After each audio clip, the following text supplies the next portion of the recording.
Là, aujourd'hui, j'ai voyagé en train. Du coup, j'ai pris plusieurs trains. J'étais dans plusieurs gares. Plusieurs fois, je me suis dit, euh, est-ce que j'achèterais pas à boire? Est-ce que j'achèterais pas à manger? Alors qu'en soi, j'en ai pas du tout besoin. Dans le sens où j'avais déjà des sandwichs pour manger à midi. Et j'avais 3 bouteilles d'eau de 50 centilitres, donc ce qui suffit. Et je me suis forcé à ne pas acheter parce que j'en ai pas besoin. Et même si ça m'aurait fait un peu plaisir, j'en ai pas spécialement besoin. Et du coup, le principe de cette vidéo que je vais t'expliquer, c'est soit t'es un rat, soit t'es un roi. Dans le sens où soit tu te restreins et tu dépenses pas dans certains domaines, soit t'es un roi et tu dépenses beaucoup. Tu dépenses beaucoup plus que certaines personnes raisonnées. Et pourquoi je vais te dire ça? Parce que tu peux avoir tendance à dépenser dans des choses dont tu t'en bats un peu les couilles ou qui ne t'apportent pas beaucoup de bénéfices. Dans le sens, à boire. Je sais pas, par exemple, t'es là, t'es au resto, tu prends à boire. T'as pas forcément besoin. Enfin, oui, ok, ça t'hydrate, mais moi, par exemple, ce que je fais, toujours là, quand j'allais au kebab ou manger avec mes potes n'importe où, je prenais plus jamais à boire les derniers temps parce que ça me faisait une dépense en plus inutile. Et à chaque fois, je me prenais de l'eau. Si c'est moi qui conduis, je prends de l'eau dans ma voiture ou sinon je prends de l'eau dans mon sac. Je prends toujours un sac quand je pars avec des potes. Donc, ça, c'est une dépense un peu inutile, le fait d'acheter à boire, du coca, des boissons. Parce que j'ai juste à prendre de l'eau. Donc, pour nous, euh, je pense que ça marche pour n'importe quelle classe sociale. Ça veut dire que si tu fais vraiment beaucoup plus d'argent et que tu peux vraiment tout dépenser, je pense qu'il y a quand même une certaine attention à faire dans les domaines qui nous intéressent pas trop parce que on a trop tendance à dépenser donc pour des choses qui nous apportent pas tellement de plaisir. Et au contraire, les choses qui t'apportent beaucoup de plaisir, comme par exemple que ça soit voyager, que ça soit n'importe quelle activité, si tu fais des vidéos, dépense, dépense et ne compte pas et dépense même plus que ce que quelqu'un de normal ferait parce que les choses comme ça que tu kiffes, qui t'apportent beaucoup de bénéfices et beaucoup de plaisir au long terme, n'hésite pas à dépenser là-dedans. Et moi, c'est comme ça, c'est la moyenne euh, entre les deux qui est la meilleure chose à faire selon moi. Après, bien évidemment, tout dépend de ce que toi tu veux, mais de ce que tu cherches. Mais pour moi, c'est ce qui est le mieux à faire. Soit un rat dans les petites dépenses, dans les dépenses récurrentes dont tu t'en fous, qui t'apportent pas beaucoup de bonheur, et soit un roi dans les dépenses qui te font vraiment plaisir. Tu kiffes le voyage, ok. Voyage. Tu kiffes les sapes, ok. Achète-toi beaucoup de sapes. Il n'y a pas de bonne ou de mauvaise manière de dépenser son argent, mais c'est vrai qu'il faut quand même avoir une certaine intelligence. Après, j'ai que 20 ans. J'ai zéro intelligence avec l'argent, mais c'est un peu là le mécanisme, l'idée que j'ai envie de développer. Et de réfléchir plus à classer mon argent. Parce qu'avant, je dépensais comme ça, tu vois.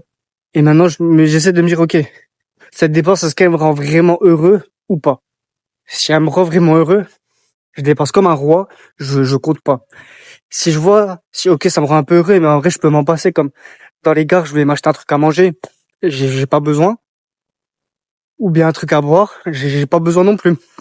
Et je me suis dit, je prends rien, ça fait une dépense inutile. Je préfère dépenser en train, dépenser en avion, dépenser en bus. J'ai jamais pris l'avion encore. Dépenser en voyage. Moi, les voyages, c'est quelque chose que je kiffe et donc j'ai pas envie de me priver. Et alors qu'un coca en mangeant, je m'en bats les couilles. Je m'en fous total. Après, oui, sur le coup, ça peut être dur dans le sens où tu te dis, ok, un coca par-ci, un coca par-là, c'est pas ça qui va te payer un billet d'avion jusqu'en Asie. Oui, mais je pense que ça démarre de là parce que honnêtement, on sous-estime trop les petites dépenses.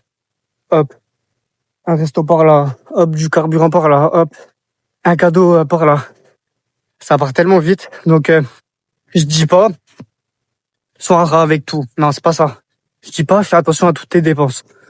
Non. Mais, essaye de regarder dans quoi tu dépenses et le bénéfice, ce que ça t'apporte, le niveau de bonheur que ça t'apporte. Tout simplement. Ça t'apporte beaucoup de bonheur.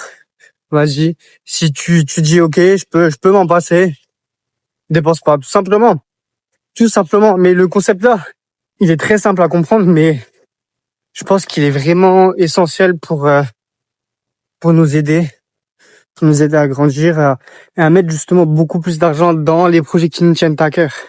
C'est ça le but. On dit à chaque fois, ouais, j'ai pas assez d'argent pour ça, j'ai pas assez d'argent pour ça. Pour des trucs qui tiennent vraiment à cœur. Mais c'est parce que à côté, peut-être toutes les petites dépenses que tu fais, ça te nique. Donc classifie un peu tes dépenses dans les deux là. Et après, ça veut pas dire que par exemple, tu peux pas te prendre, si je prends mon exemple, un coca au resto. Non. Parfois, je me prends à boire en mangeant, quand je mange avec des potes. Mais j'essaie de le faire moins souvent qu'avant. Avant, je le faisais systématiquement sans y réfléchir. Et maintenant que j'y réfléchis, je me dis, ok, j'en ai pas forcément besoin. Et du coup, j'en prends beaucoup moins. Et au final, au long terme, j'économise beaucoup plus d'argent, même si c'est vrai que le terme économiser, c'est pas un terme que j'aime beaucoup, dans le sens où c'est mieux de faire plus d'argent et de moins se restreindre. Mais je pense que même arriver à un certain stade d'argent, où t'as argent illimité, entre guillemets, il faut garder une certaine manière réfléchie de gérer son argent. Parce qu'en vrai, même si tu fais plus d'argent, hein, les gens riches, c'est justement ceux qui comprennent au mieux l'argent et qui l'utilisent au mieux, dans le sens où c'est eux qui font le moins de dépenses inutiles. Après, peut-être ils en font, mais c'est eux, dans tous les cas, qui gèrent le mieux, quoi, qui ont le plus à nous apprendre. Bref, je vais te laisser là-dessus. Et comme d'hab, kiffe ta vie et vois positif.